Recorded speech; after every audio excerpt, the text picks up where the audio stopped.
I have proof of my husband's affair with our sitter. What now? I've been married to my husband for 8 years now, and for the first time in the 10 years we've been together, I can't stand to see him. This man ruined our marriage and family for some 19-year-old. Divorce is the only option for me, because I don't think I will ever love him again. It all started 1 year ago when we were looking for a babysitter for our 2 sons. I along with my husband work full-time. After putting the word out, one of our neighbors informed us that their daughter was interested in the job. Fake name, Maggie came by for us to interview. She had experience, and she was able to work around our schedule. At the time, it seemed like a win-all-around situation. We found someone responsible, and Maggie found a job that could help her out. I never once was insecure about Maggie's looks or worried about my husband being attracted to her. Maggie did a great job taking care of our sons. We were both happy with her. Around last July, I started to get suspicious, because of how my husband and Maggie would talk with each other. I came home one day to find my husband making Maggie laugh uncontrollably. I tried to forget about it, because I felt like I was becoming jealous of this younger woman. It stayed in the back of my head after that. The second sign was when I was changing the sheets in our guest bedroom. I found strands of blonde hair. No one in my family has blonde hair, I'm a brunette. The last guests we had over were my in-laws, who don't have blonde hair either. The only person who's been in my house recently with blonde hair is Maggie. That's not a big deal though, because maybe she laid down after getting tired or something. Then there was the whole car fiasco. Husband out of nowhere one day asks my opinion about buying Maggie a new car for her birthday.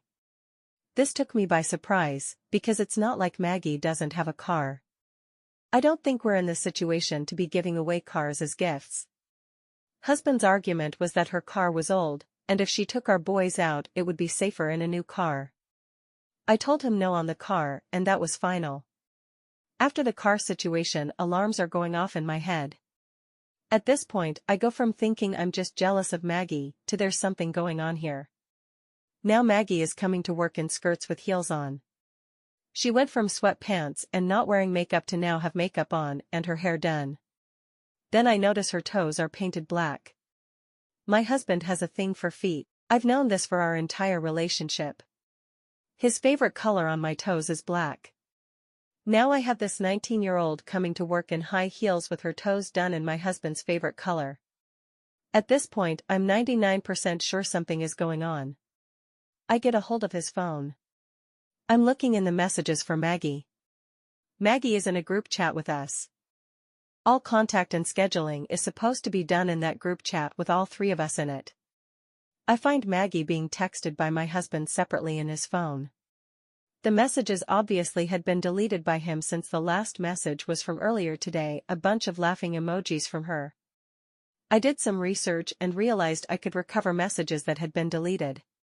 What I uncovered was probably all of the evidence I needed. It's him basically telling Maggie about how our marriage is basically over. They talk about spending the rest of their lives together, how she can move in as soon as I move out. She makes a statement, your sons won't even miss her when they have me as their mom. That one really hurt me, because the audacity of this woman to talk about my sons like that.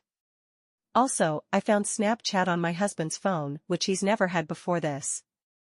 I have a copy of the conversations on my phone. I also have them on video kissing in our backyard. They must have forgot the security camera was there. Now that I have all of this evidence, I'm not sure how to approach it. Do I talk to a divorce attorney before I confront my husband? Do I confront my husband at all about this, because I would like an explanation about why he thought it was a good idea to throw away our marriage of some 19-year-old wanting to play housewife? Also, do I make any financial moves before blowing this up? As of right now, I've been pretending like everything is okay. I don't think he suspects anything. I'm too embarrassed to talk to my friends and family about this. I feel like I'm still in shock over all this. It just all feels like a terrible dream that I'll eventually wake up from.